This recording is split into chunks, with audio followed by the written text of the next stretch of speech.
Hi. This is awkward.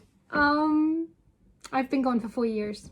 So hi all of my friends who followed me back then, who watched my videos back then.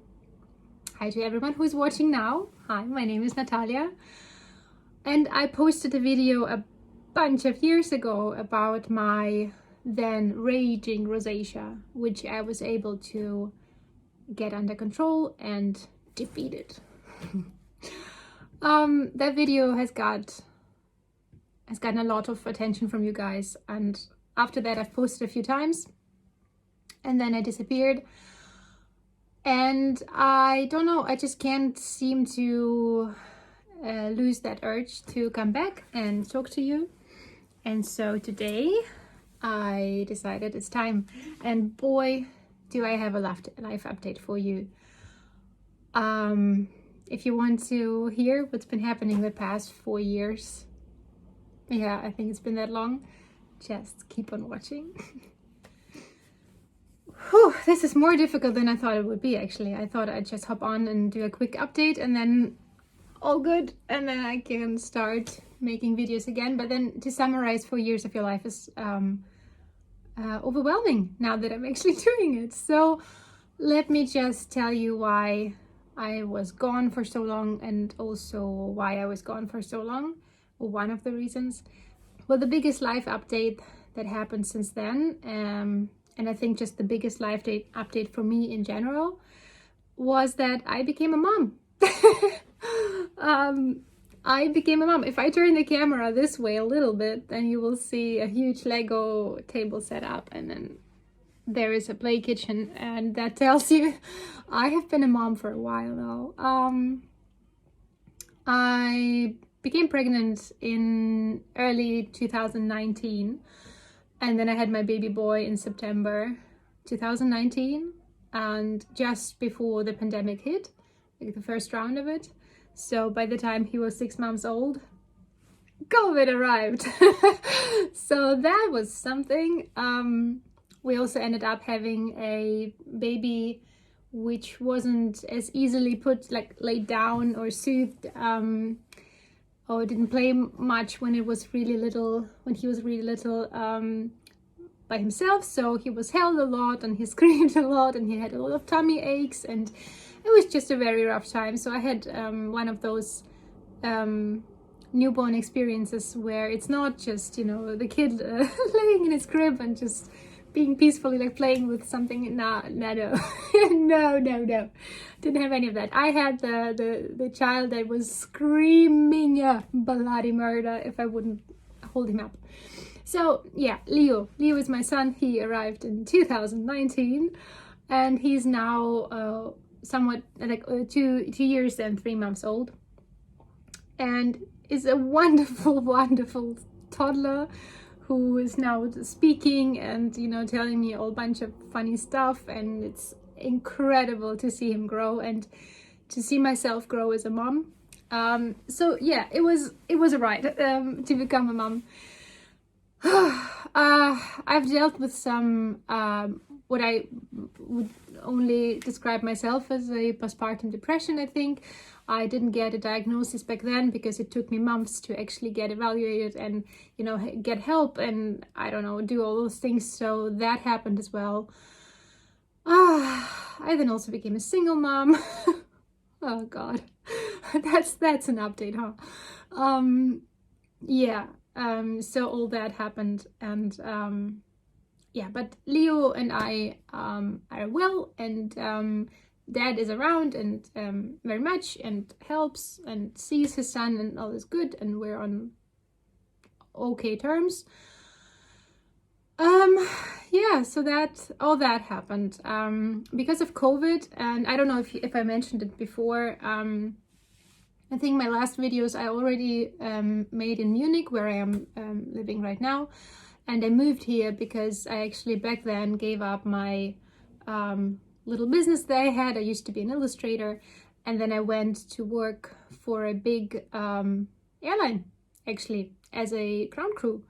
And it might seem like a weird decision to make, but at that time, that was the only thing I wanted to do, because I love being at airports, and I never wanted to be up in the air. So I basically applied for the biggest airline we have in Germany, and I got accepted many years ago and have been working for them. However, I was I don't know how to say that even in English, what the right term would be, but basically I couldn't work anymore from the beginning of my pregnancy because one of my vaccines from being a small child myself wouldn't show up on the tests. So just in case the vaccine wasn't active, they put me basically on a holiday. I had to stay home from the beginning of the pregnancy, and then I took the maternity leave, which in Germany is up to 3 years. I wanted to stay home for a year with my son. And then the pandemic hit.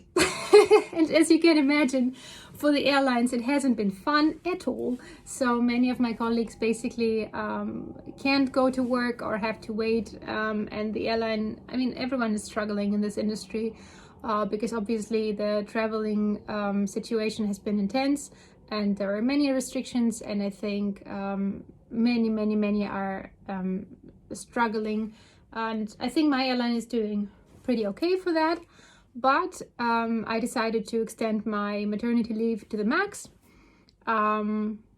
just so that I can sit the pandemic out and just wait what happens. And we're obviously now in our 4th big wave of corona in Germany, and it is bad, slowly getting better. And yeah, I don't want to get into all those politics of that situation. Let's not go there, you guys. I just hope you're well. I hope your relatives are well. I hope you're dealing with it mentally fairly okay. It's an unusual situation to be living through, at least for our generation. I know people have been there 100 years ago and 200 years ago, but for now, for us, it is a new normal, and I hope you're well. And I know I've been struggling, especially as a mom, as a new mom, to be so isolated. It was mind-blowing. It still is. We haven't been able to do a lot of activities that would be normal otherwise. And yeah, so I'm home with my boy, and we're just waiting it out. He will start some play group. It's like a preschool kind of situation, but like for a couple of days a week soon, I think in the beginning of the upcoming year. And so yeah, things have been just a lot, and I hope you guys coped well and are still coping well, and I hope we all get through this healthy and happy. So that, okay. Yeah, so I'm still on maternity leave until next year. And it might sound like, oh, yeah, she has all the time on her hands, but no, it has been intense. Just taking care of your kid and give him enough stimulation and also not burn out yourself is a whole challenge in itself. And I'm sure all of you who have kids understand. I think the pandemic has been particularly challenging for families in other ways than for everyone else, not more or less, but just, you know, different. And I hope we're all getting through this okay. So what else? What do I need to tell you? Okay, so my skin. I will speak about my skin because I'm sure some of you are excited to see, because I've got so many messages from you, especially, that was incredible, especially through the first round of COVID. So many of you have texted me on my old Instagram account, which I since have shut down for private reasons, really. And I haven't been able to accept all your friend requests, and it was a stuck situation. I didn't have the time to put up a video to explain what is going on, and I didn't want to leave you there, but I had to make some choices. And as I read in Glennon Doyle's book, Untamed, and a sentence that follows me around every day since is, if you have the choice to disappoint someone else or disappoint yourself, always disappoint someone else. So guys, I'm sorry if you texted me on Instagram, or if you have tried to send me a friend request and I didn't get back to you. It wasn't meant against you. It was really about the difficult time that I was going through, and I just had to make some cuts and just minimize my interactions really. But I'm here. I will put an Instagram account that is open down below. I am not posting very much on that just because of how my life is going, but I will try to do more because I actually miss the interaction, and I actually had some lovely conversations over the past years with girls who've reached out desperate to get help for their skin. I'm not a medical professional. I have basically no education on the field, guys, so please don't come for me. I know so many have been upset after my rosacea video because of the title, and I think what triggered so many people is the fact that in medical terms they say rosacea cannot be healed, but they also say the cause of rosacea is not really clear until today. So there are known triggers and there are known therapies that work for many. But in my experience, at least my rosacea had causes linked to how my whole system was functioning.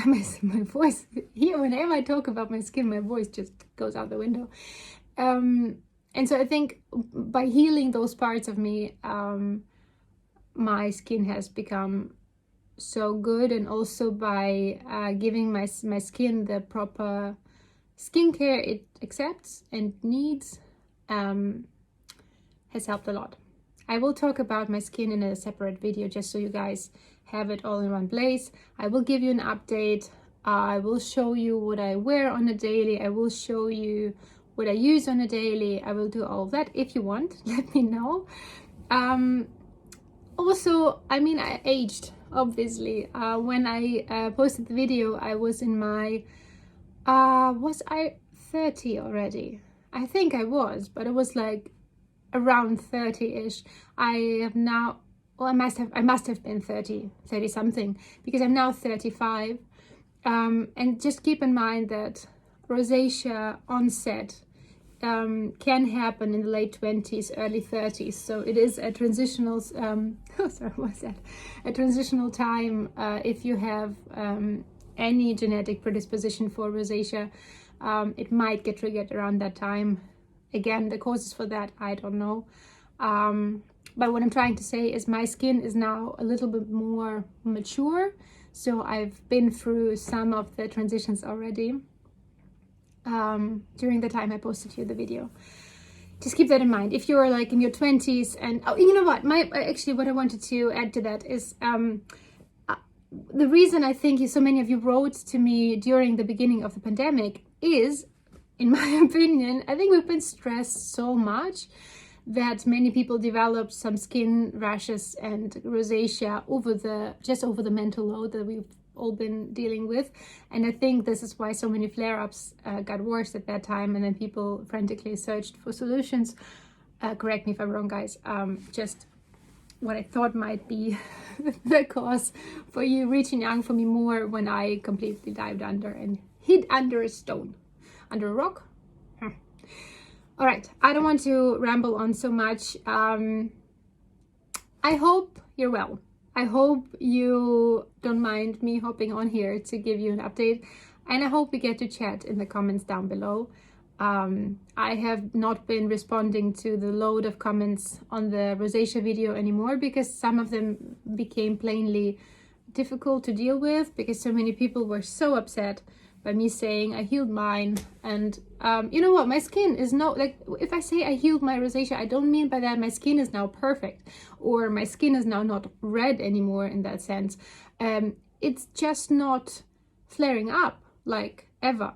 I get, if I'm really stressed, my skin reacts to it. My skin really reacts sensitively to products that it doesn't like. But it's never again those red blotches of, like red pustules and bumps and like inflamed, burning hot sensation that would not hold on to any makeup. I mean, I can take it closer. I do have makeup on now. As you can see, I have texture, a lot of it. and my chin. I have a lot of scarring. There's still a lot going on with my skin. However, I have never gotten those bad bumps again. And I want to tell you about it because it helped me with my mental health, and I hope it will help you as well. And I will talk to you about that in a separate video. And until then, I really appreciate you watching. I hope you have a wonderful Christmas time, regardless of your situation in the pandemic. I hope you make it nice and cozy for yourself and your families. And I will actually try to be back soon. I will not make any promises that I will not hold up. So I just kindly ask you to bear with me. I really miss you. I really miss the community. And I hope I can share some useful things that I've been doing. And we can talk. Until then, bye. Thank you. Mwah.